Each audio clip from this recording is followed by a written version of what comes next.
is Attorney James Sweeting with the law offices of James Sweeting III LLC. And this week we're going to examine the death of Jamaal Taylor and what justice for Jamaal Taylor would look like through the eyes of the family.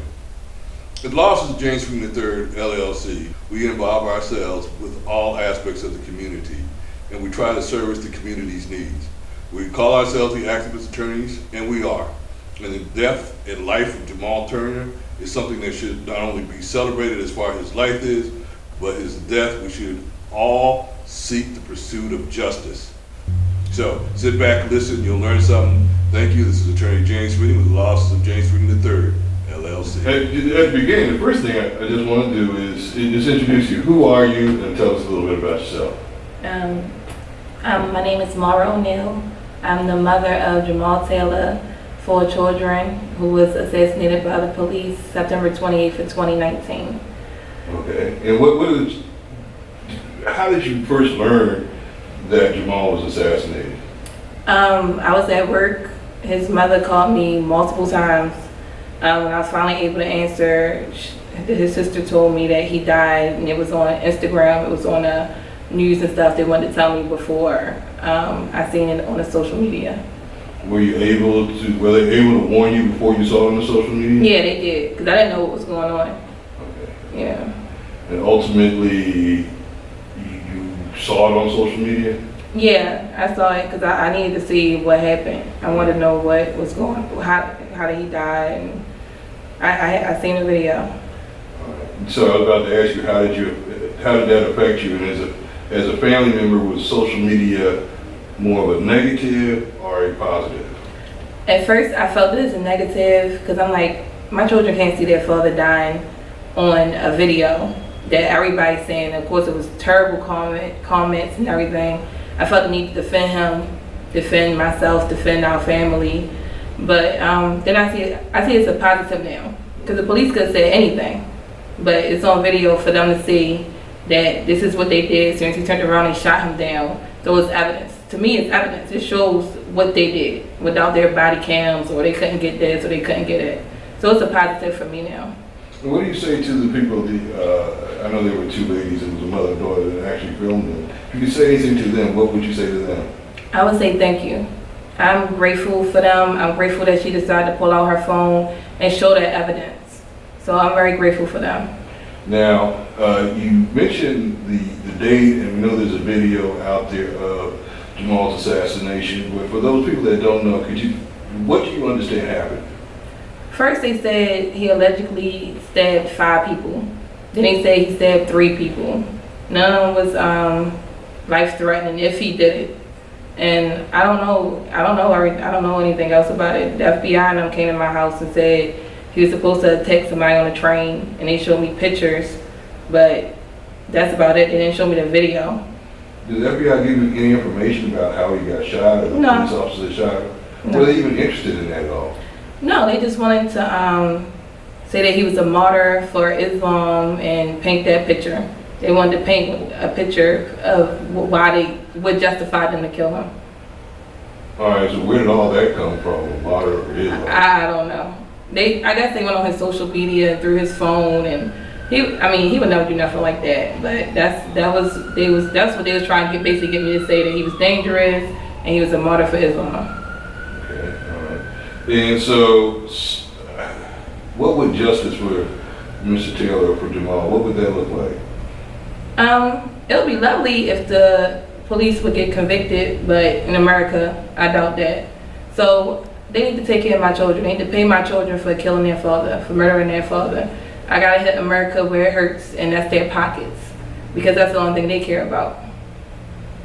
And now you mentioned the comments, and that's the broader community. Mm-hmm. I guess that's Baltimore, in the suburbs and all that. Now, obviously I've had a chance to look at the comments, and those people are pretty nasty in the broader community. Right. Well, not pretty nasty, they were very nasty.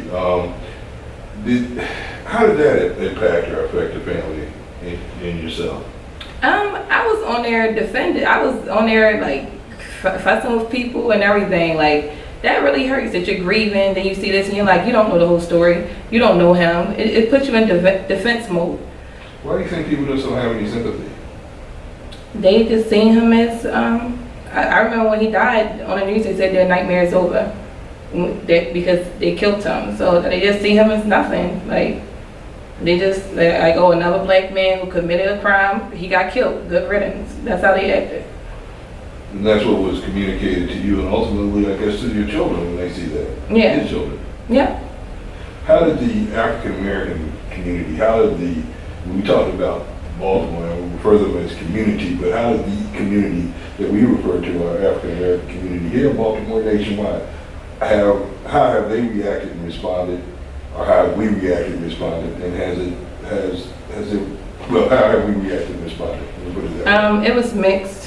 It was some people, saying they shouldn't have killed him, this gotta stop, there's too much of this going on. And then it was some people saying like, well, he shouldn't have stabbed people up. He shouldn't have did this, and that. So, I mean, it was mixed responses. The people he actually associated himself with before he died, which is the RBG community, they were great, they were loving. They came to me, they called me, they wanted to do a lot of different things with me, they wanted to help out. So that was the more positive African Americans who came to me during his death, like after it happened. Okay, and so RBG community, so people don't know, what exactly is that? So RBG is basically a flag that Marcus Garvey made for the Negro, because we didn't have a flag. Red for the blood, black for the land, red for the blood, black for our ancestors and the people, and green for the land. And they basically are activists, revolutionaries, who's fighting for a change for African Americans in America. And how long, how supportive, other than that particular community, how supportive have other people been? Have there been other entities or groups that have been supportive in the community? Okay, so the families of victims, very supportive. We support each other. When I went to Minneapolis, one of our slogans from One Us Will Break Down and Cry is, I got your back. So we always have each other. Of course, I have Kenny, I have my family. It's a lot of people who understand it and they can relate to the pain. Those extended family and my family, those are my biggest supporters. All right. Now, as you came back, we really haven't taken a moment, but just introduce yourself and what is your relationship with Miss O'Neill? My name is Kenneth Moore. Ms. O'Neill is my girlfriend, and she's also the mother of my child.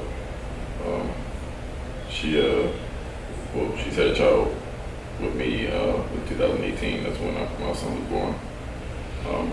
How has this been for you, this experience? I'm going to refer to it as experience because that sounds shallow, but how, I mean...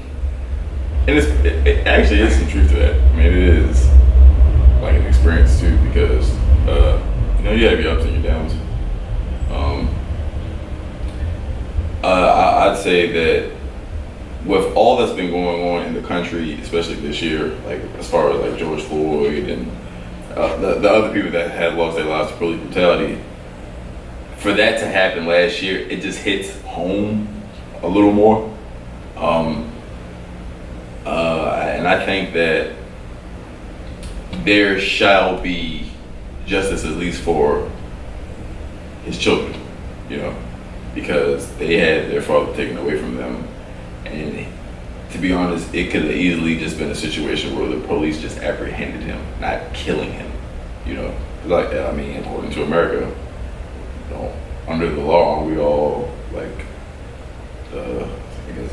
able to have a fair trial or things like that. Like, that's what America preaches, But I believe that he was unjustly taken from his children, and there should be justice from that. And like I said, it's an experience. Being with her, knowing that she has a lot of burden on her back, and that's a lot, to be pretty much the sole parent left, for 4 children. And I had to make sure that, I'm there as best as I can be, As far as how I felt with Mr. Taylor, I mean, it has nothing to do with the issue at hand, He's gone, and he's not coming back, and that's not right. And, what kind of support, I mean, what's the strain on the family? You know, so many times we talk about, the direct relative, children, we don't really see the ripple effects as it ripples out, not only, in the community, but in the family. So, I mean, what kind of strain has it put?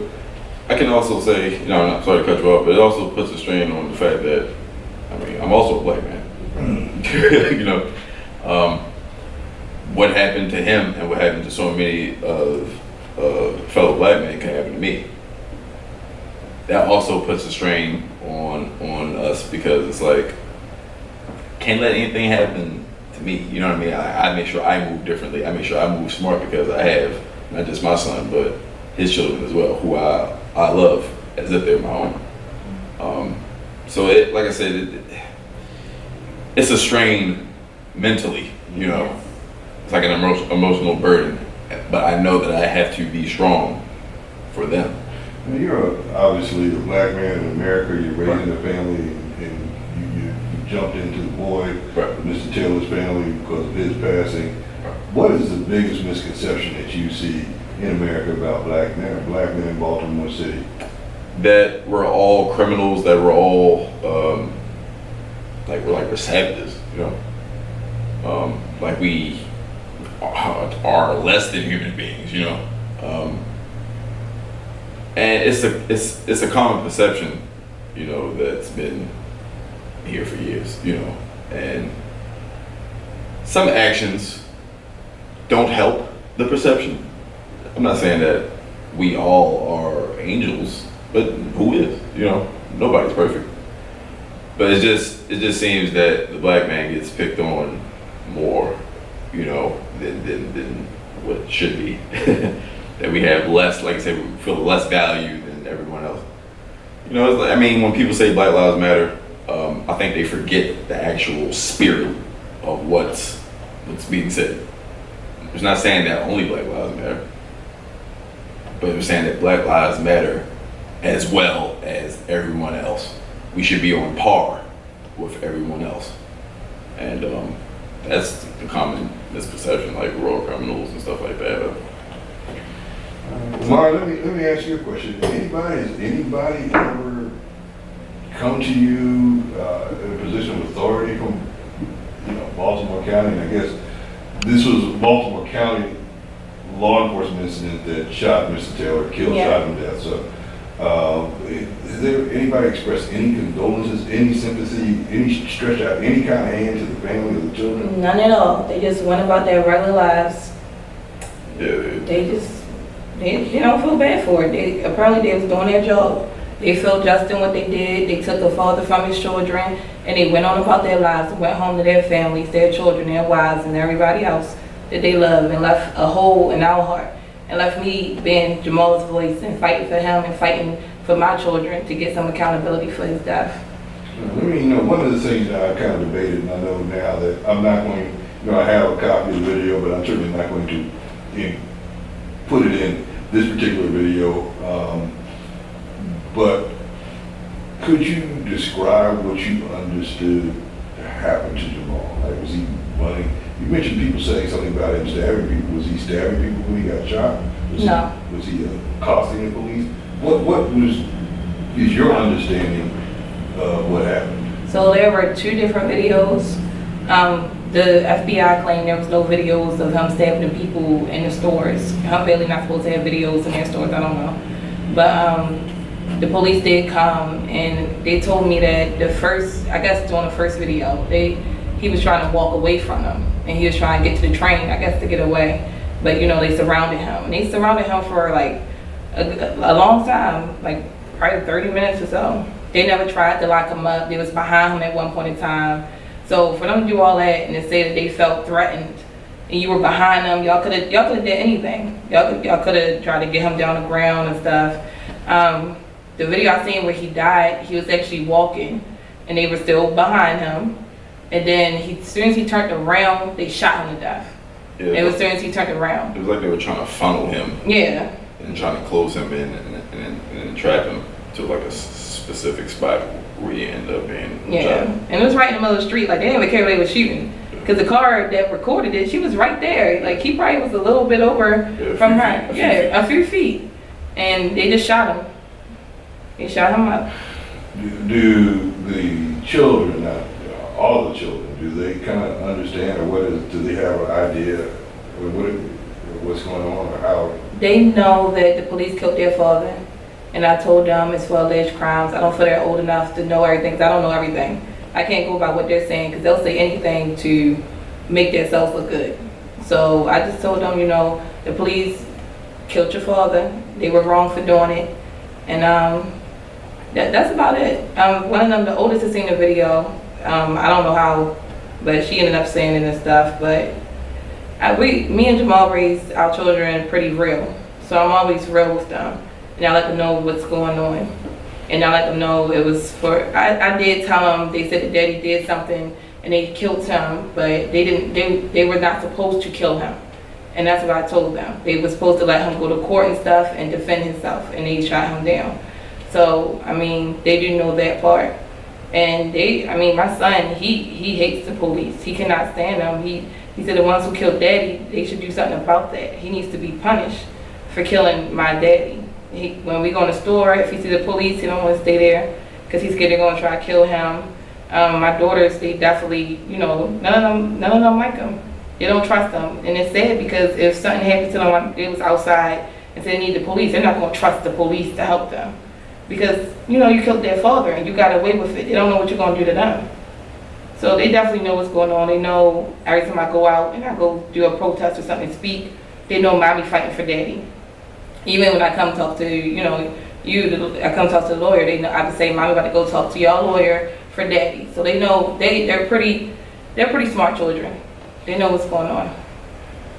What does the fight for Jamaal entail? What is some kind of accountability. Some accountability from the officers that killed him. They need to do something about it.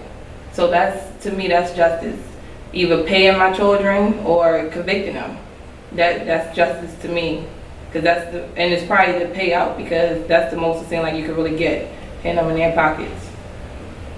I guess one last question. So what would make like a better America?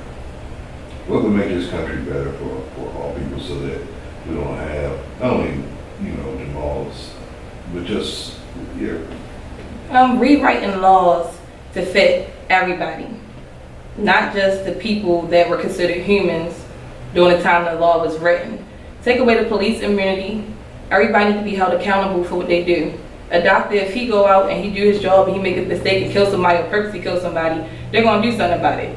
That should be the same thing with public servants, the police officers. They take oaths to protect and serve, but they get away with murder. So they need to rewrite laws to hold everybody accountable and to make people second guess about doing anything to a human being and getting away with it. Same question. I'll say, to kind of piggyback off that, the police departments all around this country need to change their training regimens and how they are trained to deal with suspects and things like that. Because I've heard things in protocol where they're taught to put down first, at the sight of feeling threatened, and that's a kind of like a sensitive thing too. Like, what makes them feel threatened when they have the training to properly take someone down using martial arts, not weapons. You can take somebody down easily with your hands and apprehend them and not have to shoot them and things like that. I feel that it needs to be changed too. Defunding the police, that's the thing that's been going on as far as being proposed. So that too. I think this is the perception overall, man. Let me interrupt you. When you say defund the police, what if there had been a social worker or somebody with some mental health experience, both for the police and for Jamaal there, do you think it might have turned out differently?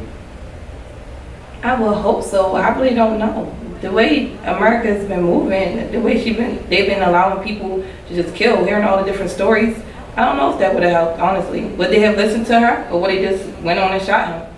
Like, I don't know. I don't believe in America and freedom, because it's not any freedom here in America.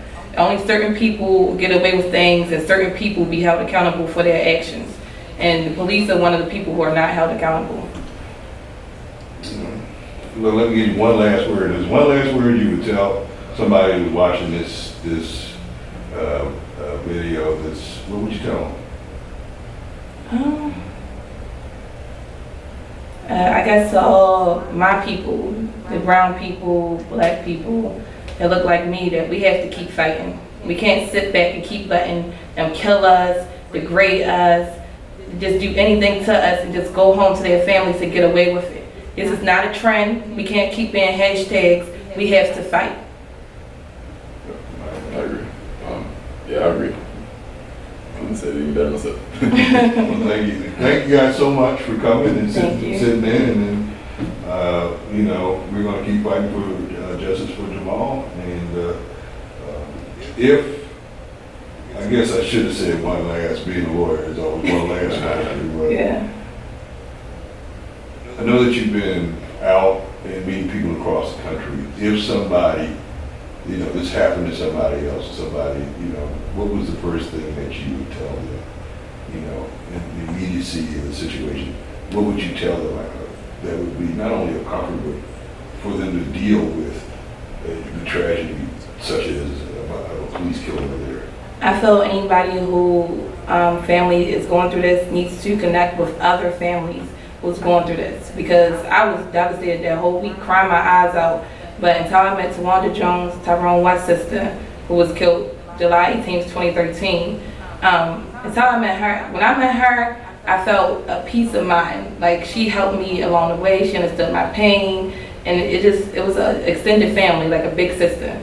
So definitely get in contact with the family, find a lawyer, get some time to yourself, because you're gonna need it. Therapy, definitely. Dr. Nina, she's awesome. You definitely need therapy for you. If you have children, definitely for them. And think about how you want to fight this. Don't just sit back and let it happen. You always have to have a plan. Yeah, definitely need a plan. I think that's the word of action, especially in these times. Have a plan.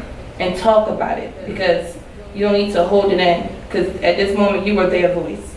And you need to get your pain out. And talking helps you get that pain out. Tell your story, because your story matters. Don't let nobody tell you that your story don't matter. It's going to be some high profile cases that you're going to think, oh man, they're not listening to them, they're not listening to me, they're listening to them, they only care about them. Your story matters. Get your story out there, go talk about your story, and just keep moving forward. Because even it's going to matter to somebody. And once you go to court, it's going to matter then too. So your story matters. All right. Well, thank you. Thank you. Thank you, Mr. James.